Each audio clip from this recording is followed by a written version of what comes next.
So this is Diesel We the People News. Kind of a little update on the battle of 18 and 21 of Constitution Carry. Alright, let's proceed forward. There's no history of that kind of restriction. Right. We're the arms attorneys. Today we're talking about an incredibly important case that was just decided out of federal court in Texas, Firearms Policy Coalition versus McCraw. This is the first case that we know of that's been decided with the Bruen standard, and we now know that 18 to 20-year-olds must have the right to carry handguns in public. Stick around for all of the breakdown of this case, and before we get started, show your support for the Second Amendment by hitting the like button. And to give a little context to this, we're talking about Texas's constitutional or permitless carry. That was passed in the 87th regular session, HB 1927, and essentially what it said is it removed the general licensing requirement to carry in public. Now, when it passed and went into effect September 1st, 2021, it still remained or left behind a general prohibition on 18, 19, and 20-year-olds carrying unlicensed in public, and we're talking about handguns, so they could really only carry inside their house, premises under their control, and concealed in their vehicles. Now, what's interesting about this, when this law passed and it was debated on the House floor, there was an amendment offered by Representative Kaysen to lower that age. He wanted to lower it down to 18, and that amendment did not pass. I want to say only 12 people voted for it, and 120-something people said no. So when this thing finally, made it out of the House of Representatives, when we were talking about Texas permitless carry, we're talking about 21-year-olds and older. And so that's kind of the law that we've had into effect. And then we have this incredible lawsuit from the Firearms Policy Coalition. They found a plaintiff here in the state of Texas who was under the age of 21, wanted to carry a handgun for self-defense in public. And what's going on with that case? Well, what we have is, two young men who did not get into trouble for anything. They filed this lawsuit along with the Firearms Policy Coalition saying, basically, I am harmed by this. I'm not allowed to carry my handgun. And if I do, I risk prosecution.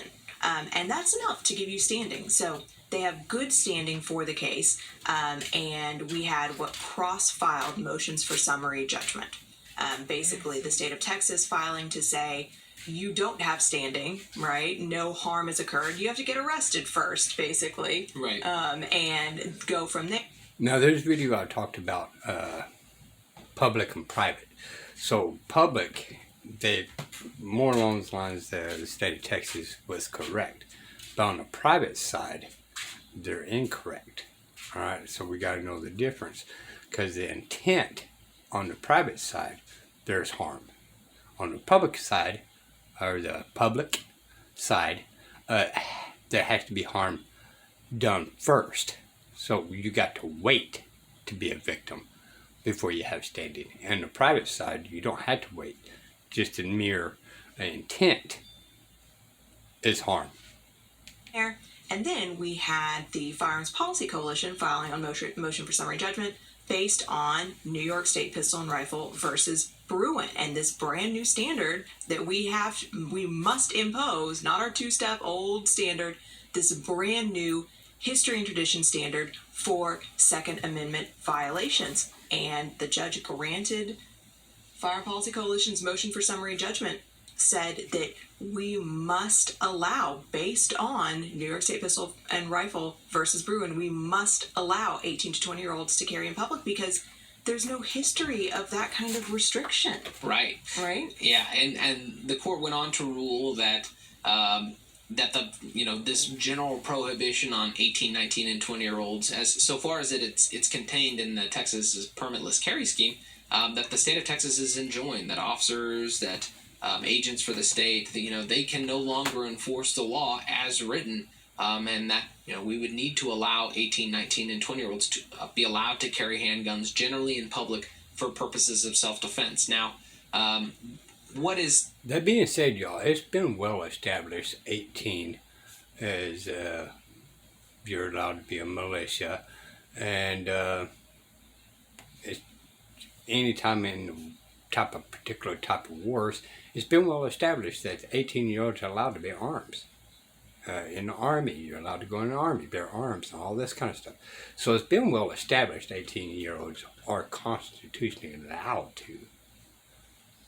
This doesn't go into effect immediately. That's a question we'd be getting a lot. When would this law theoretically go into effect? Well, the judge did something sort of unusual. He stayed his own order because this is big, Yeah. right? I mean, this is big. Normally, you just issue an injunction, you're enjoined. But this changes a lot for a lot of people in the state of Texas. So he stayed his own order for 30 days.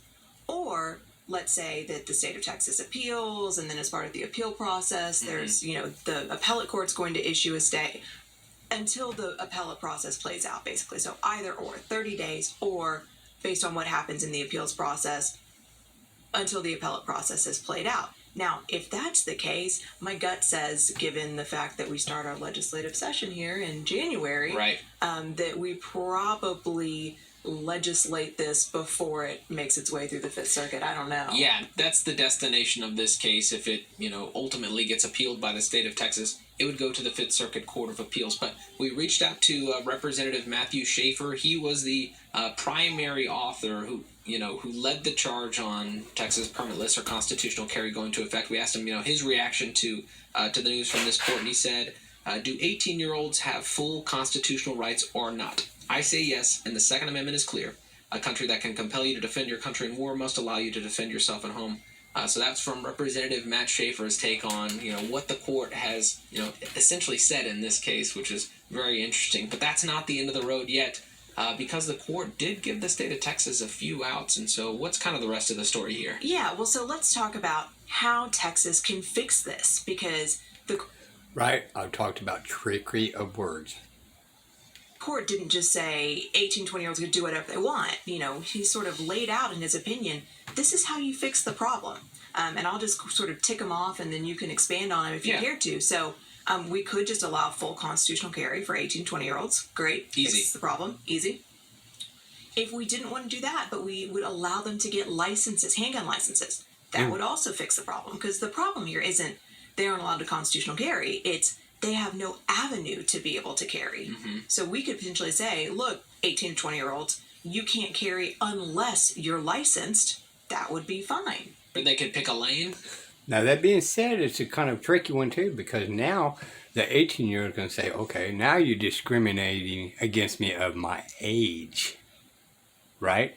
And you're telling me that as long as I'm above 21, I don't have to have a permit and not to be infringed upon, but because I'm not 21, now you're discriminating against my age, that you want to create a law to infringe upon my rights because of my age. Prohibit carry for, maybe they say 18, 19, 20-year-olds, you can't open carry, but you still must be allowed to conceal carry. Or vice versa. You can't conceal carry, you have to open carry. We see that in a lot of states. You remember about the history of concealed carry laws and why we have them. We see that only criminals used to conceal carry because trustworthy people who had nothing to hide carried their firearms and handguns in this case openly. So maybe picking a lane there. And what was the fourth, kind of issue the court raised? Yeah, this was interesting because he actually, Judge Pittman actually laid it out in footnote number 9 of his opinion, where, he sort of says, who knows? You could put some other restrictions in there for 18 to 20-year-olds, some other hoops for them to jump through, so long as it's not a substantial burden on their right to carry. You could, potentially, Lord knows. Now, they use burdens, right? They didn't say infringement. Trickery of words, right? So as long as you don't put excessive infringements on your rights, okay? Well-regulated militia, regulated was mean to keep everything in good working order. It did not mean the government to say any type of say or control of the militia and the people, all right? knows? Maybe it's like constitutional carry with our little criminal history, Carve out, carve out. But we say, well, 18, 20-year-olds have to be this or do this in order to engage in constitutional carry. There's basically, I think, with that footnote, he left open many, many, many options. My takeaway is, as long as there is some avenue that doesn't substantially burden the 18 to 20-year-old, they get some avenue to carry the handgun in public. That's all we need. But that is huge. Yes. And Huge. yeah, and I would say the one other thing to that footnote would be I still think it would be analyzed under the scrutiny of New York State Rifle and Pistol Association v. Bruin. So it goes back to the, how great is the, does the conduct, or is it covered by the Second Amendment? Does this infringe on it? And is there a history and tradition for it? Well, and what we saw at a New York State Rifle and Pistol Association, there are areas that the government historically did regulate, and so maybe pops up in one of those types of forms. Maybe where they couldn't or could not carry, or maybe they require a peace bond, or things that we've seen that are rooted in the text and history and tradition of the Second Amendment. I think the big takeaway here, though, is that this is important. It's not just important to Texas between the ages of 18 and 20. This is the first. Yeah. This is what is to come on Second Amendment cases. Poll the opinion. Read it. You're gun people. You like this stuff. You're going to like it. It really lays out. I think you can insert anti-2A law in your mind into this opinion, see how it stacks up, and know that we are about to get a lot freer in this country. Yeah, this is I would say the canary in the coal mine, and it's looking good for us at this point. But we hope you enjoyed this discussion. If you did, consider subscribing, hitting the like button, and help us fight the anti-2A algorithm by sharing this video. And please continue to question and comment below. Tell us what anti-gun law you'd like to see come down next. Until next time, we're the Armed Attorneys. Alrighty, so just in case you guys have not seen any of my videos, I did have a video outlining there is commas in the Second Amendment. Okay, so there means there is 4 separation guidelines in the Second Amendment. Number 1 is the right of the militia. Okay, number 2 is the right of the state to call on the militia. Number 3 is right of the people. Number 4 is 0 rights to be infringed. Okay? Alright, these will be the People News. Bye, y'all.